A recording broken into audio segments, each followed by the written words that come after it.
Hello, welcome to Gardener's World. Poor old topiary Nigel has got a bit shaggy. I normally give him a couple of cuts a year, one in about May or June and another now, but he missed his spring trim. So Nige is growing in places where he doesn't want to grow, so time for a cut. In fact, it's a really good time of year to cut any topiary or hedges, particularly if they're yew or box, but yew cut now will stay crisp right through till next spring, unlike poor old Nige. And Nigel has been here now for about 5 years, so he's pretty well established. And the thing to remember with any piece of topiary is that essentially it's made out of trees. You know, this is 2 or 3 yew trees, each of which would live for thousands of years and grow huge, which we're trying to keep suppressing and repressing. So you do need to keep cutting it. Right.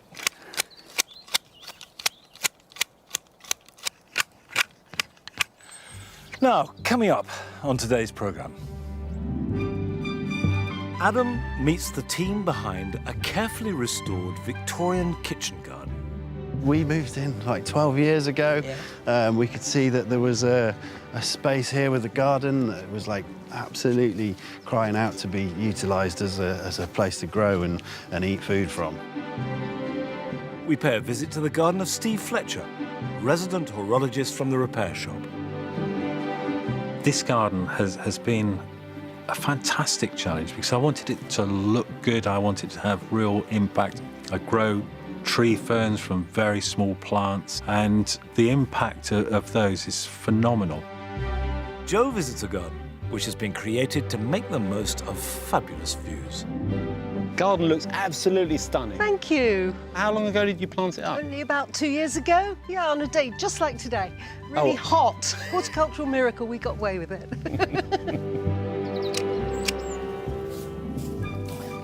And amongst other things, I shall be planting out my Florence fennel.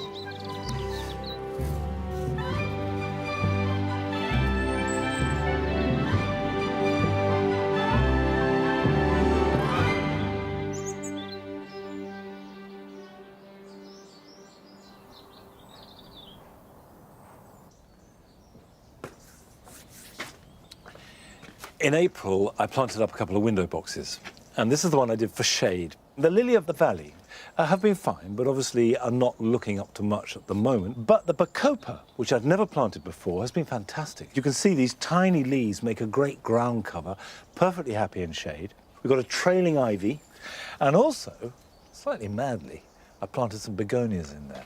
They've been very slow to get going, but hopefully they will do a little bit more. I also planted up a window box for full sun. Used a completely different range of plants and a very different potting compost. Very, very fast drainage. And there was prostrate rosemary, which has been very happy. Tallbagias, which haven't moved much and have just begun to flower. And nerines, which are due to flower in September or even October, yet to show any signs of life, but they're fine. And I had a whole bunch of other nerines, which I potted up. I've had a baking in this summer, and now they're ready to plant out.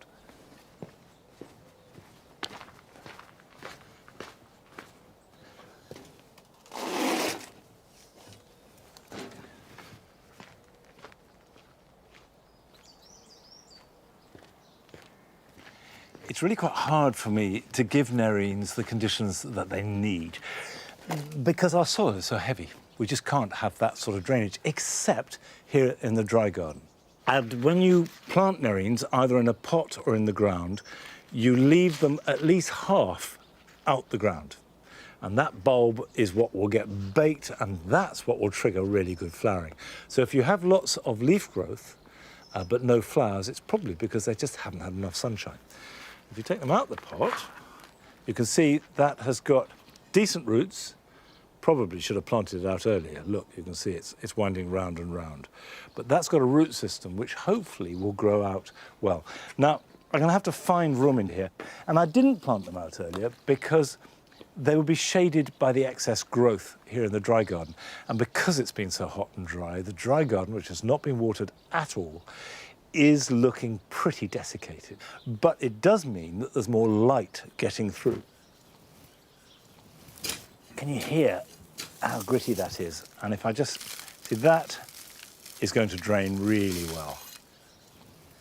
So put that in so that it's not submerged, the same level it was in the pot, and that should be fine. Now, even if there's no sign of foliage, let alone flower stem, if there are roots, then there is real possibility that that will produce perfectly good flowers later in early autumn. Like that. There you go. I will thread these through the border. And if they get sufficient sunshine, they will throw up a stem topped with surprisingly delicate pink trumpets of flowers. It's incredibly clean, pure, sugary pink, one of the loveliest things that you'll see in autumn. Now, Jo has been down to Sussex to visit a garden that was created to make the most of the magnificent view.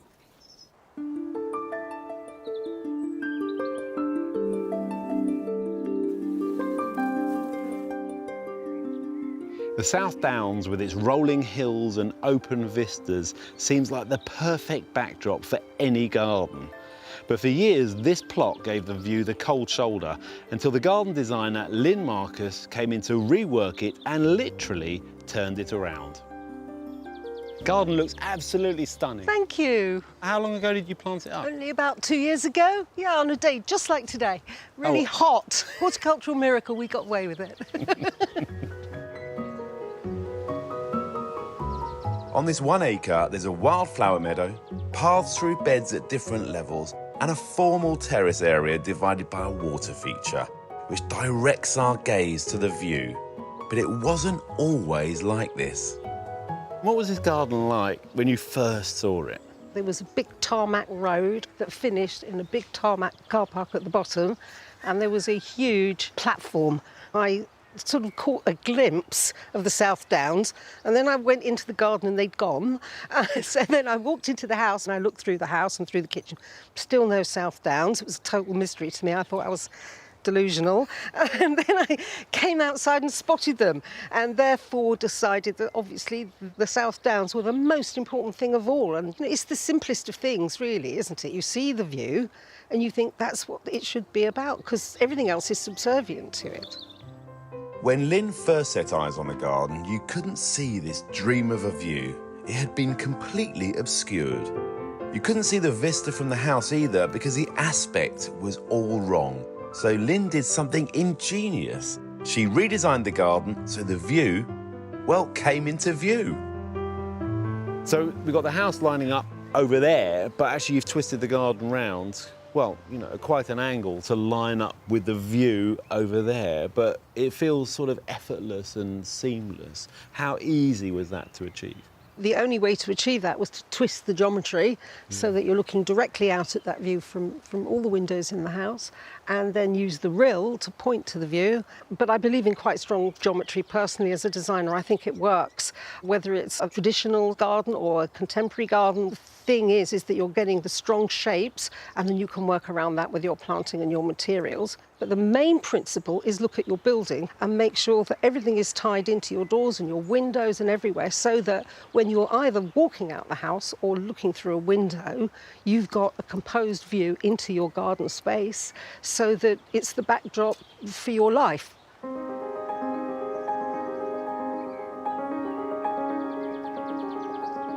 One of Lynn's key considerations with her planting design was to be as sustainable as possible. This is loamy soil, we're on the downs, very quick draining, but we didn't want to use irrigation because irrigation takes up an awful lot of water. So yeah, the planting is very much designed to deal with the conditions that they're in, that need very, very little maintenance, and designed also so that all the 3D aspect of it is kept to the side, so that we still have this long view to the downs.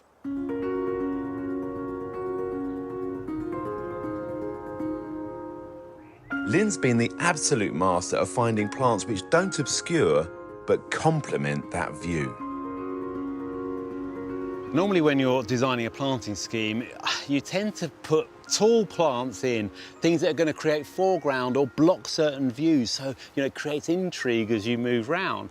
But here Lynn has wanted to open up that view entirely. So the plant selection was all about looking for things that are going to stay low. And she's still stuck to the principles here of getting good evergreen structure and plenty of flowering plants. So for structure, she's used things like this lovely golf ball pittosporum that's naturally rounded and just snakes through the border here. Some yew balls to hold the corners, and around the reel here we've got this fantastic combination. This is the wall germander, and then next to it is a thyme. Now they're both evergreen, they can get clipped back. And next to me, got this little Nepeta here. This is aromatic, catmint, strongly scented, so as you brush past it, you're going to get a whiff of it too. And there are plenty of ideas here that would work really well in smaller spaces too.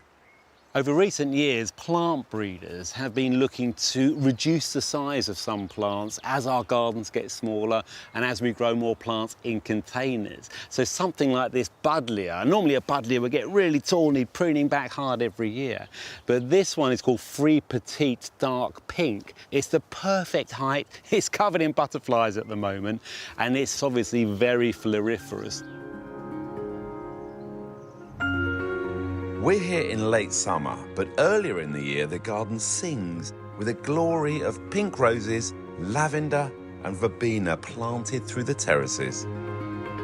And all these plants are set off by the centrepiece of the garden. This fantastic rill cuts through this large terrace and it creates a strong line just drawing your eye off to that wonderful view in the distance. Now you don't have to do it on a large scale like this. You can do it a lot smaller, but it can still be incredibly effective.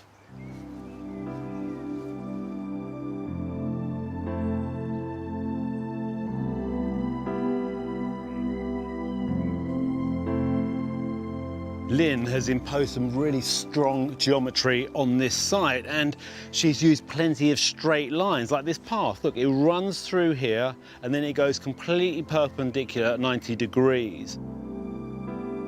Don't be afraid of using straight lines in gardens because, well, for a start, if you go to the builder's merchant, paving elements and bricks and things tend to come in straight lines. But all you've got to do is soften all those edges. This Erigeron does a great job just billowing over the edge of that York stone paving. On the other side, we've got this Stachys, lovely soft foliage. And then we look down this straight path, and actually it's got a nice meandering feeling to the planting, which is just encroaching either side. But then in winter, when they die back, you've still got a strong framework to work to. You can still see the bones of the garden.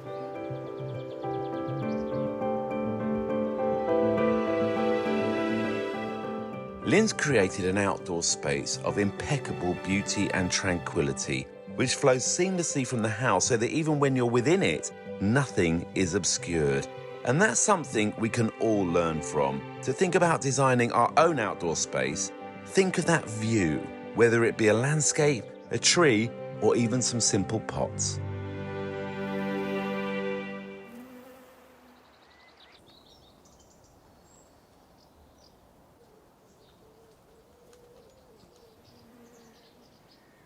Here at Longmeadow, we don't have very good views. It's very flat all around. But by planting hedges and trees and just leaving windows and gaps, you give tantalizing glimpses, which makes the view seem much more interesting than it actually is. I confess that I've rather avoided coming into the damp garden too often of late, because the one thing it's not is damp. It is, like everywhere else, scorched with drought, and the effects are all too obvious. Take this cornice. Looks like a blowtorch has been applied to the leaves. The lamium died right back, and the ferns are all browned off. This is Matucha and Osmandus, but actually they've died back, not died. So I haven't lost anything yet. What I will do is get in, cut back these fronds, and hopefully the rain will come, and they may well grow back this year. They definitely will next year. And some things have reacted surprisingly well. Take the hostas. You would think that hostas are a plant that need water almost more than anything else. But these aren't too bad. Particularly these under the lee of the hedge are really looking pristine, looking as glossy as though they'd been watered yesterday. And I assure you, I haven't watered these at all. Only rainfall, and there's been hardly any of that. So where we plant in the shade makes a big difference. What we plant, obviously, is something we need to learn, and that is going to affect how our gardens look. And the third element, which increasingly I'm thinking, it's when we plant. I planted the bog garden here in spring. And the plan was that as the weather warmed up and the days got longer, the plants would grow and they would benefit from that.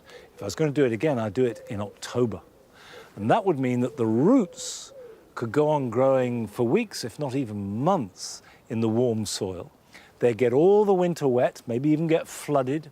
And then when the top part of the plant started to grow in spring, there'd be a better root system, more moisture in the soil, they'd be able to reach it. I think they would cope much better with possible drought. So there's lots to learn. There's an awful lot that us gardeners are going to have to adapt to and change. Now, we're off to visit one of your gardens, and we're going to Scotland, where this year the weather has been rather kinder to us gardeners. Hi everyone, I'm Ellen, and this is our garden in Edinburgh. Between us and our neighbour is a big white beam tree that's now full of flowers and full of bees. You can just hear it buzzing when you stand underneath. So it's just a great tree to have. Peony coral charm, absolutely beautiful. Yeah, it goes from like a dark pink. This one here is a bit darker. And it fades to like a really light color, almost like a cream. The main thing I wanted to show you is this trampoline mount that we've made. We have 2 kids and they were really keen on having a trampoline, but I didn't really want it to be like the feature of the garden, so we've decided to make a dug-in trampoline. And then with the soil that was dug out, we raised this as a mound that goes around it. And I've sown some wildflower seeds in it and also put bulbs in it. Snake's head fritillaries and daffodils. There's some buttercups and some daisies. Makes it much more wildlife friendly than, you know, having a boring lawn. And when the trampoline's no longer needed, it could just be made into a pond and, you know, more wildlife can enjoy it. So yeah, go for it. Bye everyone, thank you for watching. Bye.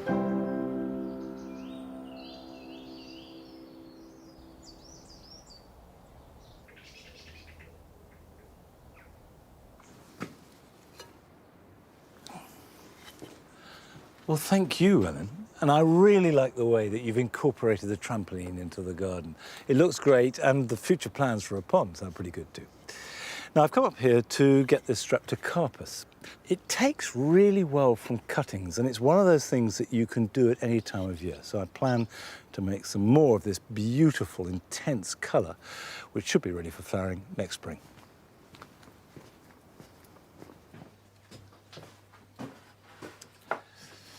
I've grown to love Streptocarpus, and what they love is shade, warmth, and dampness. Not wet, but dampness with good drainage. And if you look after them, they flower a lot, and they're quite easy to reproduce from cuttings. But not stem cuttings, leaf cuttings. And if you take leaf cuttings, it'll produce the same variety and the same colour. Now, what you're looking for is a nice, strong, healthy leaf. This one here is perfect, and that will give us good material. So I'm going to cut that off at the stem with a sharp knife, extract that, and then we need to process it. The first thing to do is just take off the end, like that, and push that to one side. And then, if you turn it over, you can see there's a midrib running down the length of the leaf, and that needs to be cut out. There we go. That gives us one half, and then the other. Now, in principle, what we have are 2 cuttings there, and it'll produce plantlets that will grow from the veins. Each one of these potentially could produce a plantlet. So you can easily have 3 or 4 new plants from one cutting. Whatever you use, you do need a really free-draining compost. and just fill that up. There we go. Now, to fit them in, you need to make a trench. So, if you get an old ruler or something of that ilk, and just make a slot like that, and then this can go in. So we've got about half of it buried. I'm going to do the other one in there. Obviously make sure it's the right way up. So the bit that was attached to the midrib wants to be in the compost. So the top section can go in like that, keeping the midrib in is likely to produce plantlets.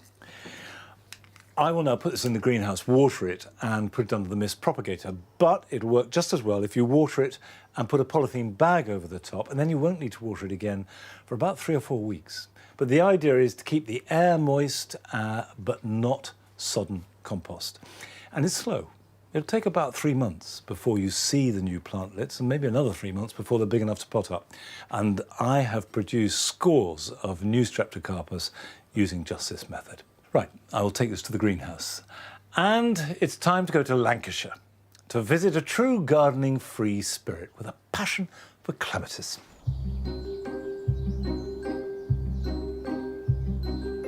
I do think it's important to do something to be creative. Be creative, it's your garden. And every garden's different. It's just thinking out of the box.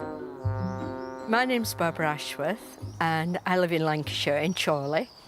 And many a time people call me the mad gardener, which, yeah, I don't mind at all. I think we all need a little bit of madness in our lives, don't we? Majority of people just have a square lawn and plants that are stood regimentated up against a fence, and I don't like that at all. I grow vegetables in between the plants. I've got runny beans running up the apple tree, just to utilise space. With having a small garden, I haven't got the room to grow strawberries horizontal. So I grow them in hanging baskets.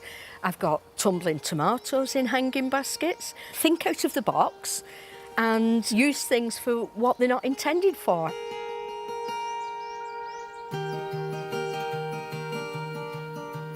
I'm absolutely nuts about clematises.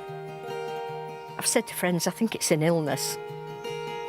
I don't know why, I just love them so much. And I do like to get different ones, and I like to get ones that's a little unusual.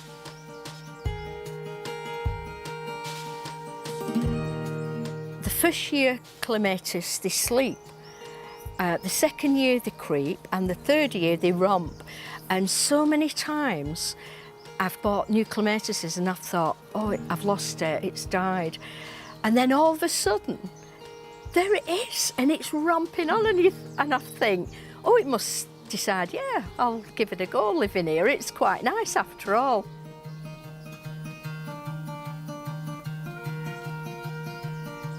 I absolutely adore this clematis. I spotted her in a garden centre, and not only that, it was the only one and she was reduced.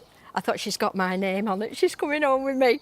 When she first comes into flower, they're this beautiful green round the tips of her leaves, and then her petals turn white, and as she goes through her cycle, the petals drop off, so then you've another plant. You've just got this purple centre, and then this turns a golden seed head.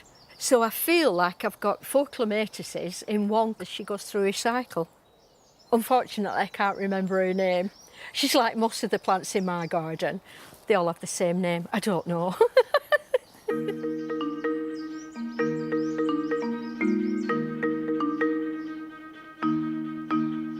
I came across a saying that I really liked, and it was, the garden is where I go to lose myself when I want to find myself. And because I've been meditating for 32 years, I really understand that saying. It's just about cutting off from the rat race, this how we live our lives so fast in this fast lane, and just dropping down to this incredible peace that's within all of us.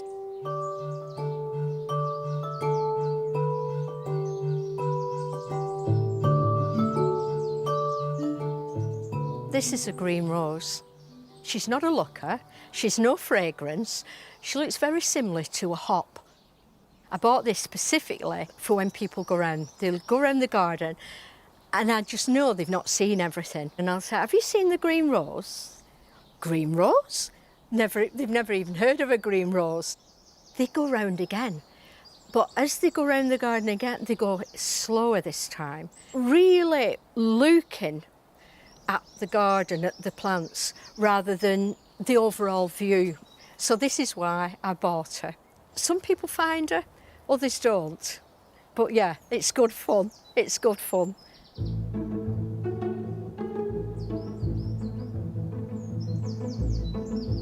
This structure, I call it my four-poster bed. I love growing beans, French beans, runner beans, all types of beans.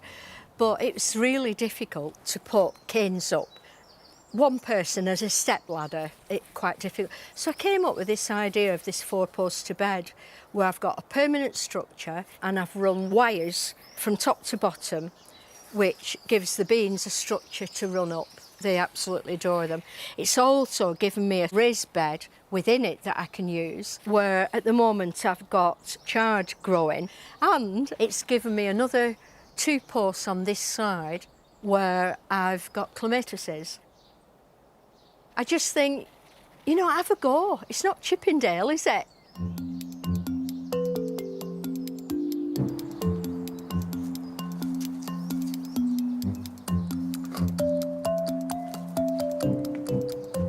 I love having flowers in the house.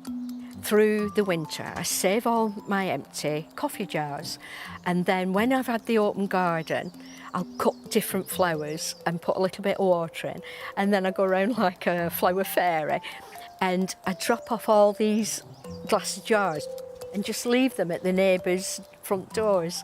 And they've all cottoned on now, but when I first did it, they didn't know where all these flowers had come from. And one of the neighbours got in touch with me and she said, Barbara, have you left these flowers at and I said, yeah. And she said, it was such a lovely surprise when I came home from work. And I was aware of how just that simple, small act of doing something for someone, how it uplifted her.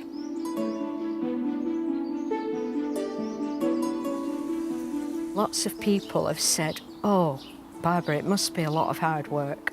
But for me, it's not work.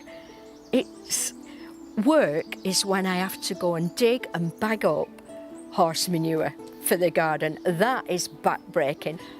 Being in the garden is playing. I come into the garden and I'm with all these beautiful plants and the bees buzzing around and the birds singing. I mean, how joyful just to be in this space.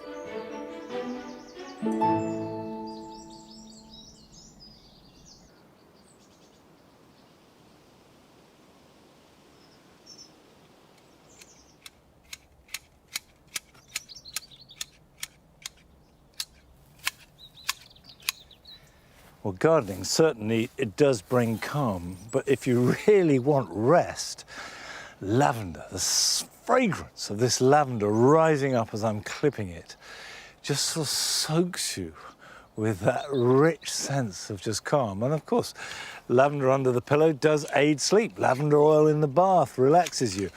Well, clipping a lavender hedge is a very calming experience. And it's a good thing to do at this time of year, is when it's finished flowering, if you cut back, not hard into the old wood, but cut back most of the new growth, leaving a little bit behind, then it will regrow, and that new growth over the next month or so will have time to harden off before winter. Never cut lavender right back hard into absolutely old bare wood, because there's a real chance that it won't regenerate. So always leave a little bit behind, although this year, with the drought we've had, it is looking a bit threadbare, but that will come back. And then it will be set up and ready for flowering next spring.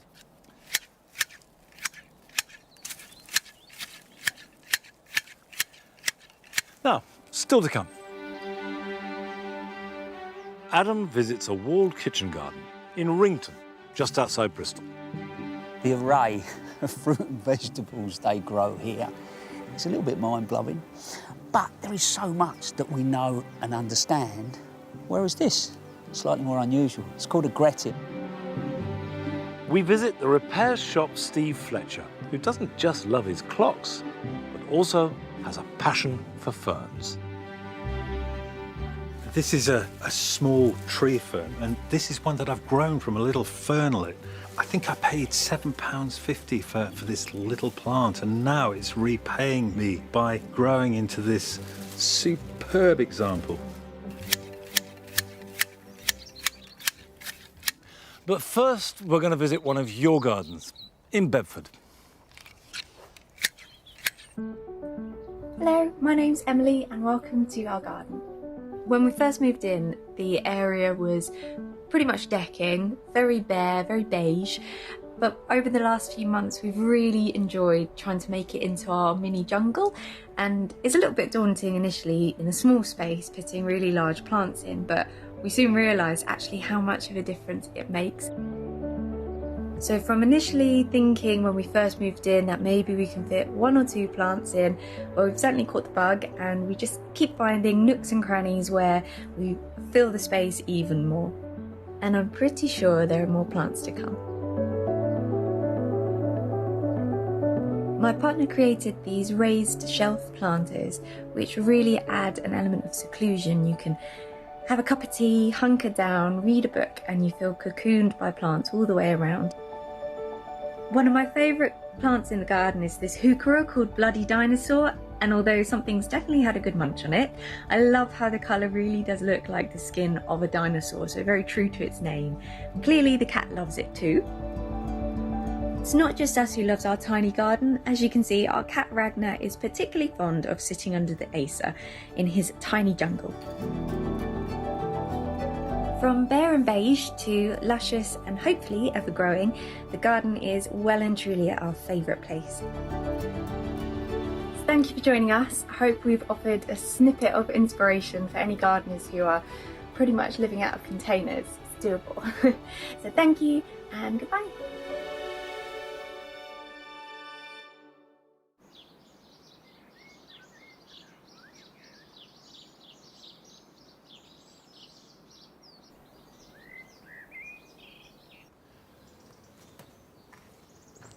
Well, thank you, Emily.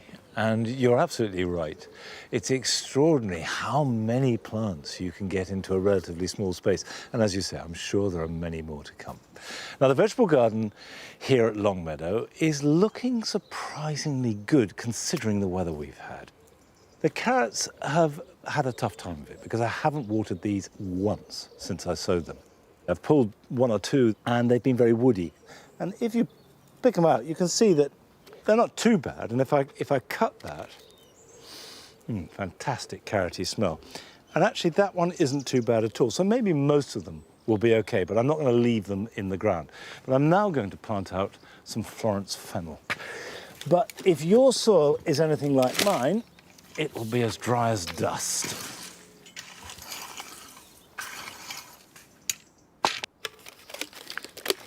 Now, I sowed these about 6 weeks ago, and the plugs should have a decent root system. And that's ready to go out.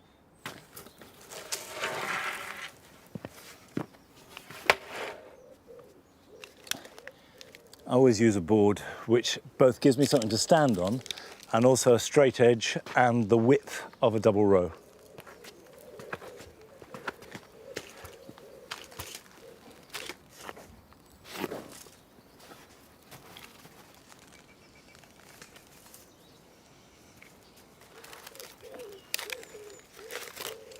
It's important not to space them too close together because they do need room to develop.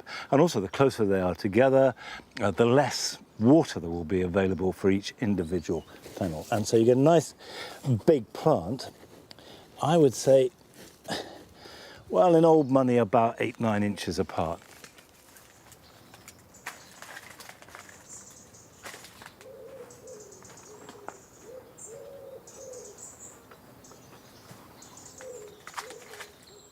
I have never known the soil so dry as it is here at Longmeadow in over 30 years. And I'm going to stop there. I'm just going to have the 2 rows and leave the rest for another week. They'll be fine in the plugs for a week, and just hope that we get some rain in that time. With any luck, I'll be able to water these enough and they will grow, and we will get delicious Florence fennel in the back end of September and in October. Now, a few weeks ago, Adam went to visit Barleywood Walled Garden just outside Bristol. And there they have the most fabulous array of vegetables.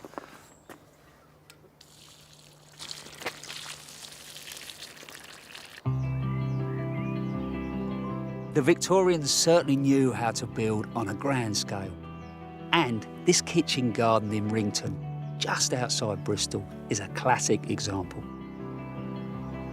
I'm here at the Mendip Hills in this incredible walled garden and orchard, but it's not all about those flowers. It's like a living larder, and I am going to explore.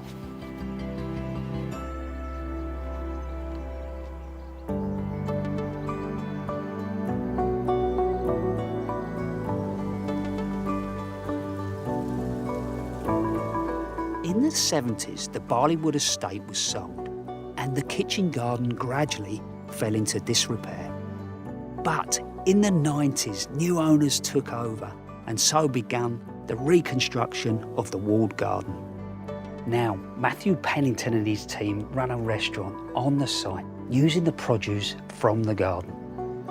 We moved in like 12 years ago. Yeah. We could see that there was a space here with a garden that was like absolutely crying out to be utilised as a place to grow and eat food from. It's taken painstaking work to get the garden back to its former glory. And the force behind the growing is head gardener Mark Cox. Plenty going on at the minute. We've got the Florence Red, which are coming out soon. The shallots are ready in the next couple of days. I'd like to get some broccoli in after that. So how did you get into gardening? Just started growing chilies as a kid, and that was it. Got the bug, and it went on from there. And been learning ever since, self-taught. Love it, yeah, love it. Love nourishing people and feeding people. We try and grow as many like heritage stuff as we can do, but I'd grow anything. So I'll try anything once. I've tried random stuff. I've grown chickpeas. You never read the back of a seed packet. You can get some good results with just winging it and just getting it in, see what happens. And sometimes the best veg you grow comes out of the compost heap. That's what I find. The compost heap always delivers.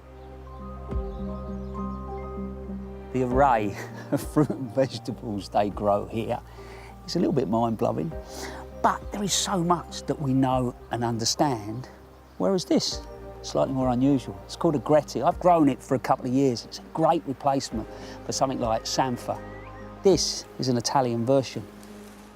Sautéed, a little bit of butter, great texture, lovely taste. Right, lovage, a herb that I love. Lovage, it's so pungent. You don't really need much more than a couple of leaves in honesty. That's too much planted there for us. But I urge you to put one of those in your garden to flavour a soup, you know, make a stock. But we've taken to putting it in drinks and all sorts of things. Mark Cox, he brings in the catalogue every year. He's avid fan of all the heritage seed catalogues, and we look at it like it's the stocking filler catalogue. And we all sit around and look at what's going to potentially be put into the garden that year. It's a really exciting time. It never ceases to amaze me, some of the fascinating things he comes up with. But I love the fact that even though you have got a lot of space, he still doesn't waste any. Yeah, this is aiding sort of a protection of two things, really. You know, you're keeping the soil covered, so it's not dehydrating so fast. The shade from the sweet corn here is preventing the cos lettuces from bolting, and you know, it's magic the way that works. Mark, maybe 5 years ago, started to focus very much on the no-dig principles and building up layers of soil and basically treating soil like a human stomach. More that it can be filled with microbes, you know, protozoa, fungal hyphae, worms, insects, and all those things, the better that it is health-wise. Since him introducing that system, you can see how much it's flourished. It primarily starts with cardboard as a way of just knocking back the weeds that are underneath. We mainly use a little bit of horse manure, sometimes a little bit of mushroom compost, and primarily wood chip. I mean, the wood chip will be put amongst things, and it tends to pull in all sorts of other life to it. That seems to be a really efficient way of doing things. Do you fancy growing your own mushrooms? Yeah, I know. I thought it was slightly strange as well. It's exactly what's going on here. Imagine digging a trench about a foot deep, and then you're lining it out with a membrane, filling it with sand and soil. Then you've got fresh logs buried into that, and then they are inoculated with mycelium of your chosen mushroom. And then over the next couple of years, they start to produce. These gooseberries will come up, create a bit of shade.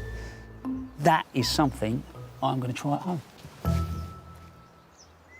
There's also wall-trained fruit and apple orchards with over 80 varieties of apple. We said from day one when we got here we were just going to use what's here. We've got all this huge range of almost every type of fruit there is here, you know, from medlars to quince to damson, apricot, and it all starts to come through at this time of year. Exactly. You're just eating the glut, and that's the exciting thing. You're also eating it at the time that it tastes the best as well. But we also have the opposite of the glut, the hungry gap in, you know, March, April, May time. We need to have all those things stored away and preserved for that time. You guys seem to have created a real community spirit to this place. What better place would you want to come to when you can pick up your veg, you can have a pint of cider. It's just lovely to see the people from the village. People want to know, they want to talk about what they're eating. You know, start trying it yourself, start growing your own, you know, because that's what it's all about. That's what we got to do. It feels restorative to work in that way. We're under the sun, we're in amongst the soil, we're picking things, and it feels really valuable.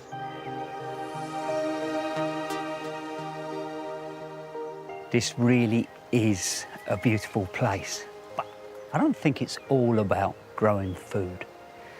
It's about people, and it really feeds the soul.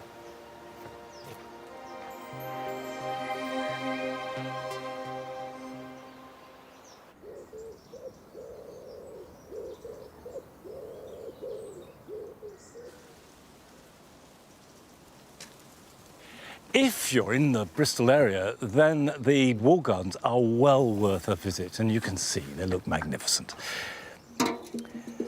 Now, this is Rhododendron luteum, got lovely yellow flowers in spring. And along with all rhododendrons, azaleas and camellias, it forms its buds now over the next month or two. And if it's too dry, those buds will stay on, but next spring, there's a real risk that they will fall off before they open and flower. And you often see that in camellias. I often get people writing to me saying, why are my camellia buds falling off? Well, almost invariably, it's because they weren't watered enough the previous back end of summer and early autumn. In an ideal world, you would give these rainwater because there's no lime in it. And some areas where they tap water, it's very limey indeed, and they don't like that. But quite frankly, when there's a drought, any water is better than none, and this is Don washing up water, and it will do the job fine.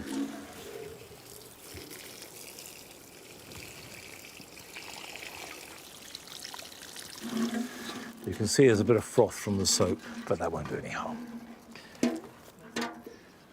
Now, we're going to visit a family in Maidenhead who have transformed their front garden so that now it is reaping a bountiful and rich harvest. Hi, this is Shalini, Bob and Gagi from Maidenhead, Berkshire. In a year, we have harvested more than 180 kilos of growing produce from a 47 square metre growing area. And this is how we did it. We converted our lawn to a no-dig vegetable and fruit garden. That took a lot of cardboard and compost for the beds and wood chips for the path. This is our first time growing vegetables. So that meant we needed to learn from the scratch the plants that grow well in the UK, growing conditions, habits. It was like discovering a new world where we were constantly learning at every step. So these are how we like to grow our peas, and we use these strings for support for the peas. And here we have some sugar snaps. They're really tasty and we like to snack on them. So this is our flower bed, and it originally was a grass bed, and we adopted it from the council and have planted a variety of flowers. It's harvest time. These calabrese look ready to harvest, so we are going to chop the heads off and wait for some side shoots. Guess we'll be having broccoli and peas for dinner then. It has been amazing growing so many different varieties of plants. Some 80 plus varieties in one growing season. Squash, peas, radish, patty pans, carrots, beets, courgettes. We are very grateful for all the help and advice from our family, friends, and fellow growers. Thank you.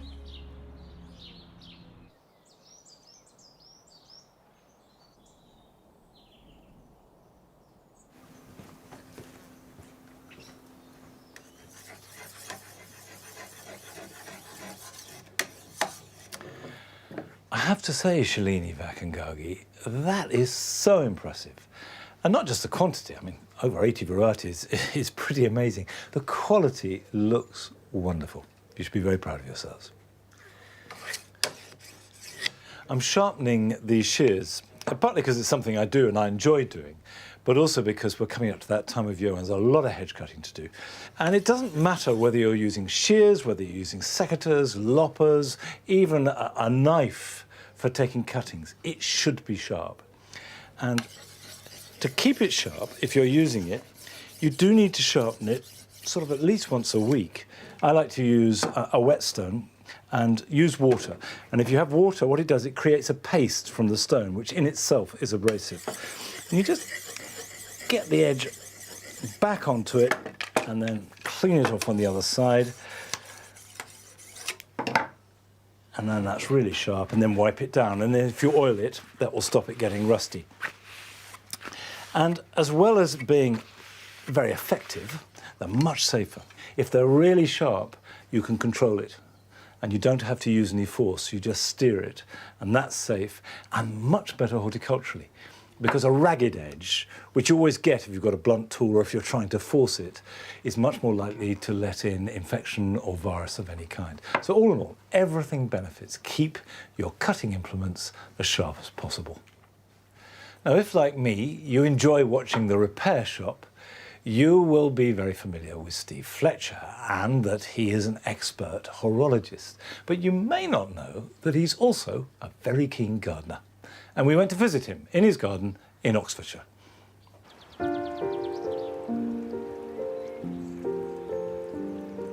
I'm Steve Fletcher. I'm a horologist and I'm also a presenter, expert on The Repair Shop.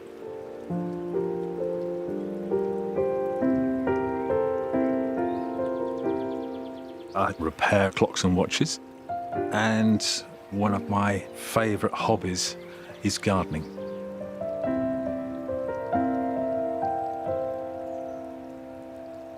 I moved here 5 years ago, and it was very much a blank canvas. And also, it was very overlooked by all of the houses opposite. And so I felt like I was in a fishbowl. So what I did first was to put up a louver fencing, and that helped with the privacy. And then I started planting. One of the biggest problems I've had with this garden is that it was built on a car park, and it's just really difficult to plant anything into it. So most of my planting is in a raised bed or pots. This garden has been a fantastic challenge because I wanted it to look good, I wanted it to have real impact. My love of ferns have really helped with that because I grow tree ferns from very small plants, and the impact of those is phenomenal. One of my real favourite ferns is this magnificent example of a tree fern. There's no way I can grow one as tall as that in the life I have left. This is a small tree fern, and this is one that I've grown from a little fernlet. I think I paid £7.50 for this little plant, and now it's repaying me by growing into this superb example. I've always been into growing plants ever since I was a child. I can remember taking a spinach leaf that I'd just grown into my mother, and I think I was about 4 years old then. She did laugh because it was just a single leaf and obviously not enough to make any meal out of. But it was the start of a lot of plant growing. I work away quite a lot and I can't wait to get back. As soon as I'm home, I say hello to the family and then I'm straight out in the garden to see how everything has grown. One of my favourite places to go when I go to a garden centre is the table with the half-dead plants, because I pick up some amazing buys from there and I bring them back to life in no time at all. As long as they're fed and watered properly, within a few days and weeks, they're back on their feet again. This is one of the little fernlets that I bought from the almost dead department. I think I paid £1 for it. And already you see the little fronds coming up here.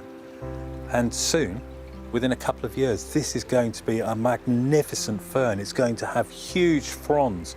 So it's always worth looking at that department just to see if you can pick up any of these bargains.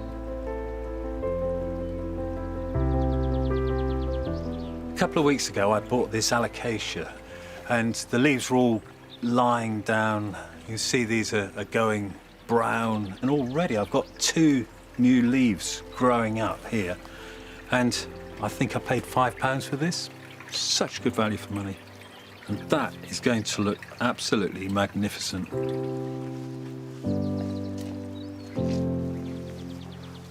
When I bring a plant back to life again and see it flourish, it's very similar to what I do in my day job, which is repairing clocks and watches and other things and bringing things back to life again. So it's all very, very similar and wonderful to do.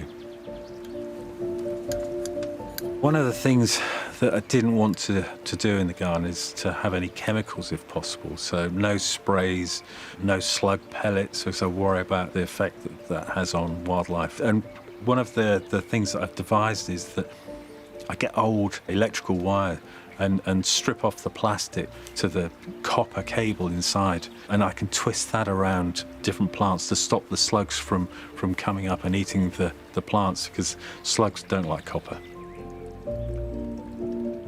Another of my passions is making sculptures, and this is one of my clock sculptures that I've made. It's inspired by the little plants that you see out in the countryside called lords and ladies.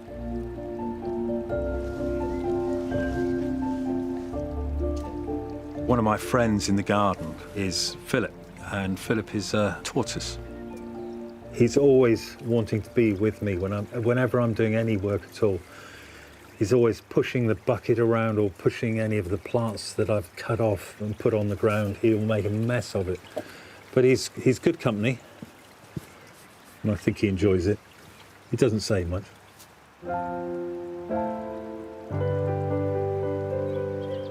Ever since I've been a child, I've always loved looking into ponds and seeing all the wildlife, all the tiny little insects that are swimming around inside, all the snails, all the frogs, newts.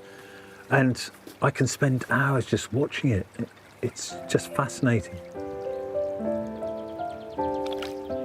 I come into the garden in the evening, sit down, have a glass of wine, listen to all of the wildlife, listen to the water trickling away.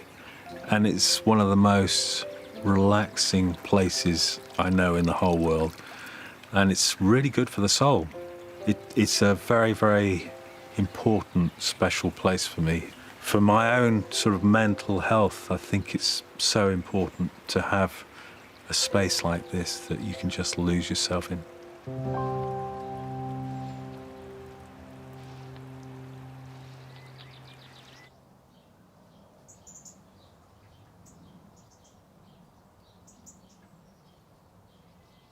I think, like Steve, we're all finding that in today's world, gardens are a powerful contribution to mental and physical well-being, and somewhere where you can truly relax. But before you get too comfortable, here are some jobs for the weekend.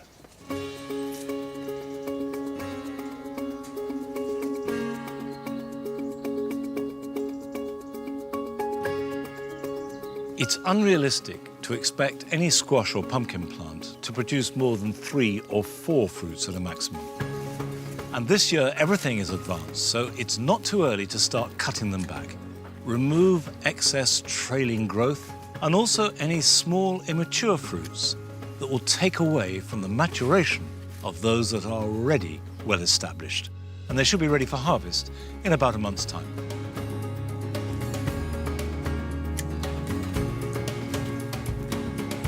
If you leave the seed heads on lilies after they finish flowering, this will take some of the energy from next year's flowers.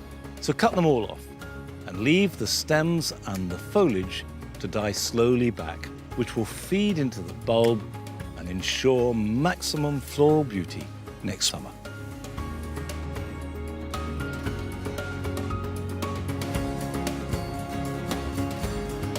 Blackcurrants produce their best fruit on first and second year shoots. So I like to prune them immediately after harvest, although it can be done later in the year. What I aim to do is take away 1/3 of the plant, removing the oldest growth right down to the ground. This means renewing the whole bush every 3 years, ensuring the best possible supply of the delicious berries.